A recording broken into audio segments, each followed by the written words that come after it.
Todd didn't make a lot of friends in the industry, in the comic industry or the music industry.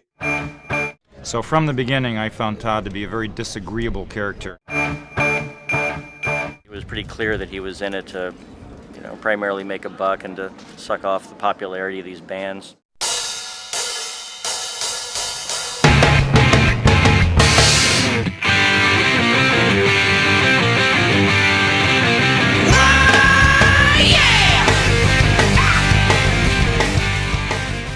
Oh yeah, he was sued all the time. I mean, he was sued all the time. He sucked at management. He sucked at working with artists. And I have to say, I did not like him at all. Todd Loren was actually one of the best publishers I ever worked with. I had no problems with him at all, much better than Gary Groth, the man who wrote this letter, who I thought took advantage of me and paid me jack shit. And I know I wrote an editorial about him, which had one of the more amusing titles of an editorial I wrote back then. I think it was called something like Todd Loren, First Amendment Advocate or Lying Sack of Shit. We felt the First Amendment was on our side. The comic book industry's reaction to revolutionary comics was appalling. It was disgusting.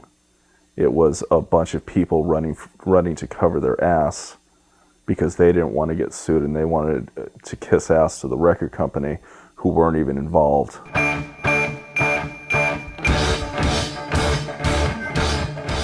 Turned out to be Axl Rose. Anthrax. Led Zeppelin and the Beatles. Bon Jovi. Alice Cooper. I got chased out of a convention one time by Pete Rose. Def Leppard. John Densmore from The Doors. Jimi Hendrix. Billy Gibbons from ZZ Top. Pink Floyd and Jello Biafra. Ramones. New Kids on the Block. Kiss. Jane's Addiction.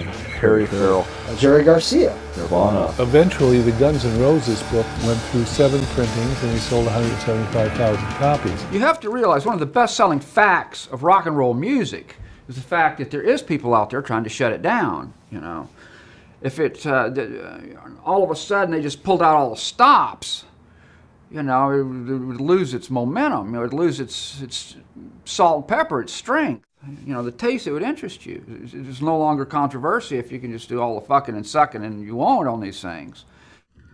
He selected this, and of course I cautioned him on this. I said, man, you're getting way over your head on something like this.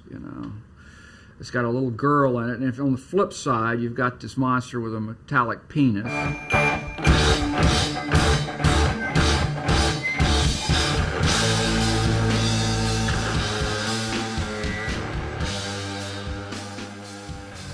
Todd Loren had been murdered in his residence.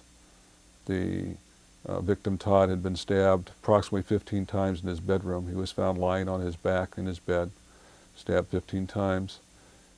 It seemed like he should have went on and keep producing his schlocky rock and roll comics and whatever else he wanted to do. I think they just brushed this whole thing off as just a gay crime, and it wasn't worth pursuing because of the fag fear we have in this country. And the police department here in San Diego should shame on them. Shame on them. Nobody at that point had any clue that perhaps this fellow Andrew Cunanan, who years later started committing murders under the same MO, might be a suspect. Well, I guess the question arises that our department didn't do much in this case. And I would have to say that we did a lot in this case, more than we have in other cases. The neighbors had been hearing noises for a few hours, and they didn't call the cops because they thought he was having sex. He was bleeding to death.